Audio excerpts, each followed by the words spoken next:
Hey, how do you get the most out of your team members?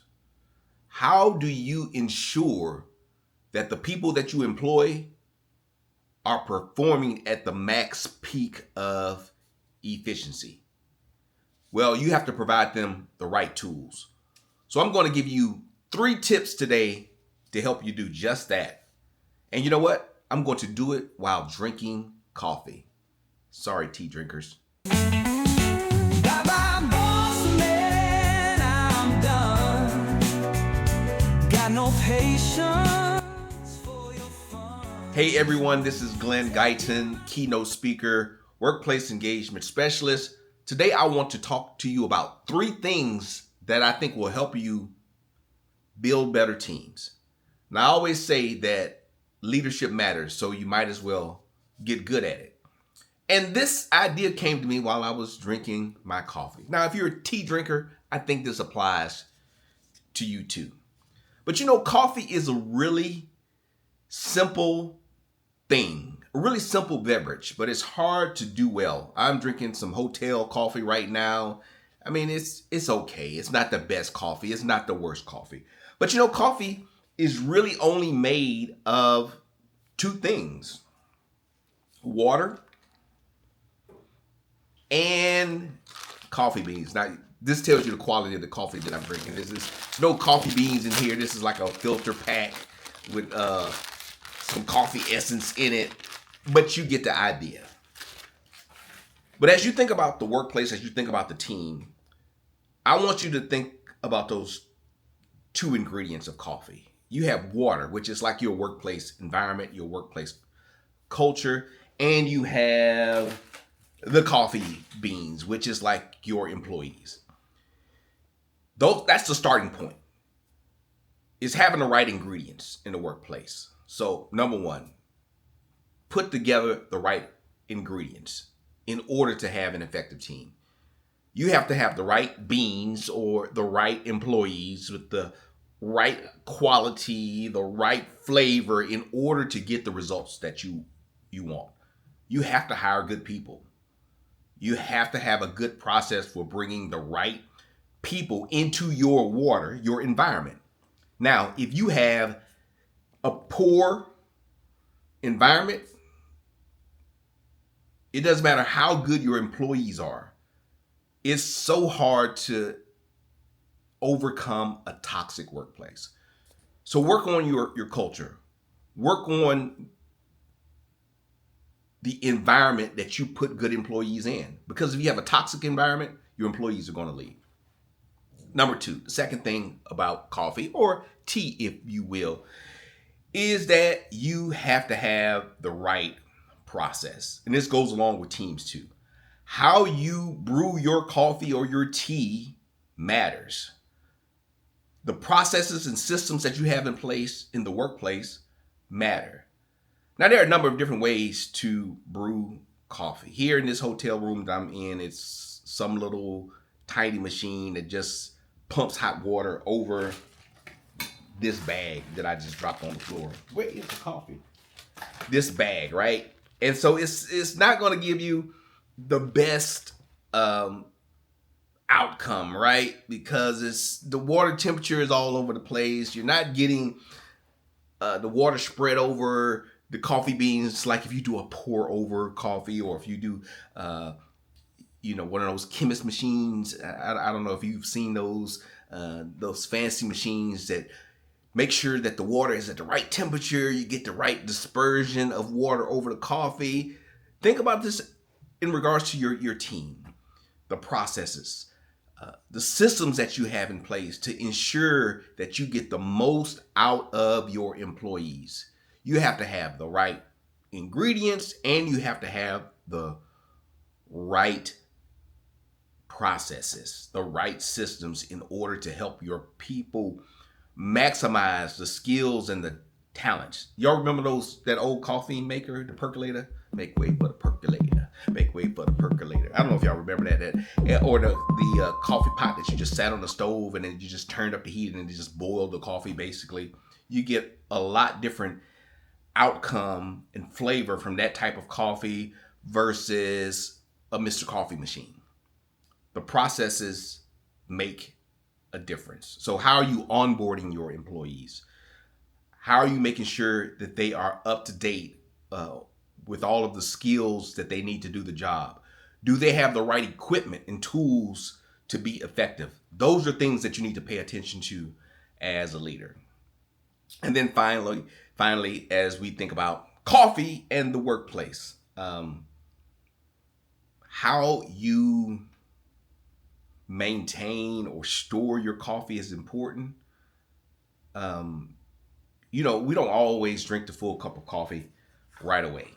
If we let our coffee just sit around, what happens? It gets cold, it stagnates, it's no longer usable.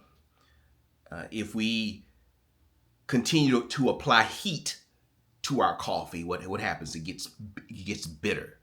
So I want you to think about that in regards to your team.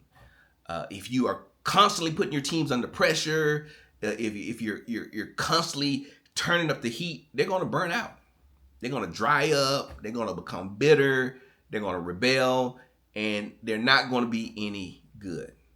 And if you just kind of leave your people alone, if you cast them to the side, they're going to get cold. They're going to become boring. They're not going to have any flavor, right? So we have to engage our employees in the right way. We have to let them know that we do care about them. We have to stay in touch with them, but we can't constantly turn up the heat on them.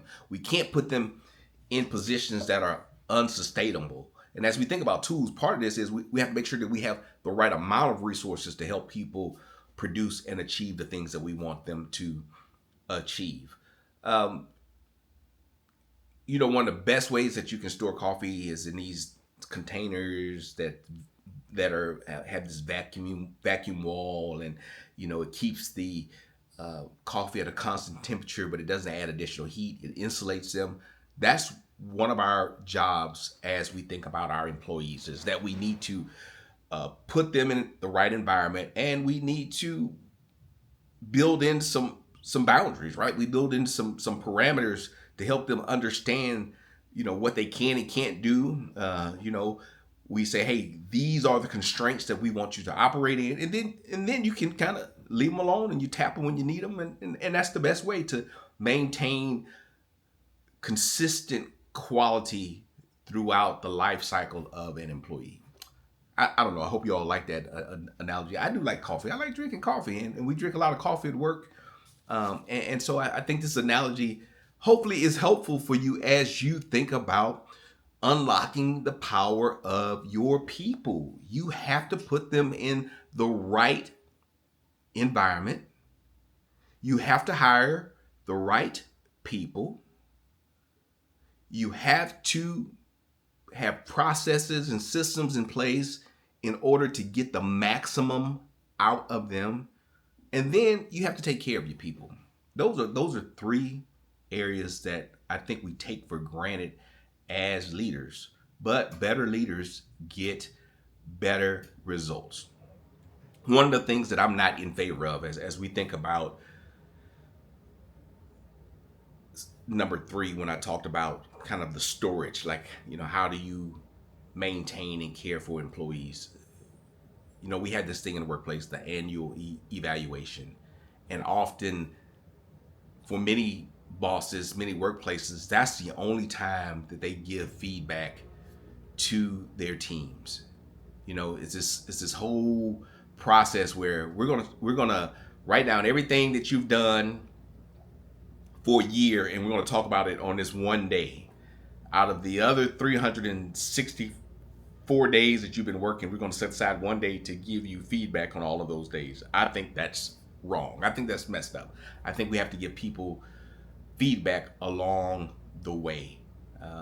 The annual review, while that may be necessary, should not be the only review. Let me say that again. The annual review should not be the only review.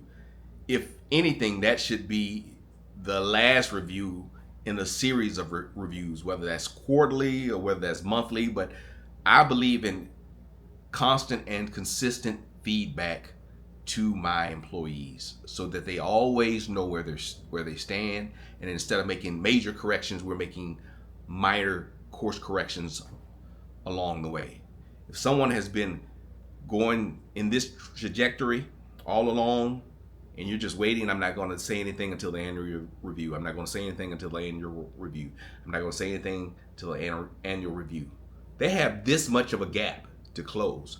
But if all along the way you're saying, hey, we need to tighten this up. Hey, we need to tighten this up. You're drifting a little bit. We need to tighten this up. The gap that we have to work with is a lot smaller. So think about those things as you're working with your employees. Make sure you are putting them in the best position to succeed. Your job as a leader is to lead. I don't know why that's so hard, but I'm finding the more that I work with organizations, the more that I lead teams, it seems like leadership is a rare quality. Again, even as we go back to my coffee analogy, coffee is really simple. It's two things, water and coffee beans.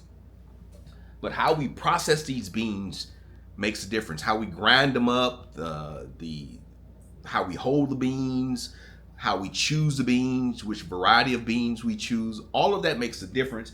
And more importantly, the environment. If you put poor quality water in coffee, it does not matter how good, delicious, high quality the beans are, the coffee or the tea is going to be awful. Good water makes a difference. Hey, I took a trip to Costa Rica one time, and they have a saying, pura vida, right? It talks about the water, the life there in Costa Rica. And man, I had the best coffee that I ever had in Costa Rica. It was so delicious. The coffee was great. No matter where I went in Costa Rica, the coffee was delicious. And so you know what I did? I bought me some coffee beans in Costa Rica, and I took my coffee back. I was living in Virginia at the time. I took my coffee beans back to Virginia and I ground them up and I made me a cup of coffee. And you know what? It tasted nothing like the coffee in Costa Rica. Same beans, probably a little different process of brewing it, but the water was different. The environment was different. The culture that I was immersed in was different. And the coffee just didn't taste the same. It disappointed me. So your culture, your environment, what you surround your team with really matters. It really makes a difference. Well, I hope you have enjoyed our time together today. Make sure if you like this comment, share it with content. If you like this content, share it with somebody. Like, subscribe. My name is Glen Guyton. Thank you all for what you do. Remember, leadership matters, so you might as well get good at it. You all have a wonderful, wonderful, wonderful day.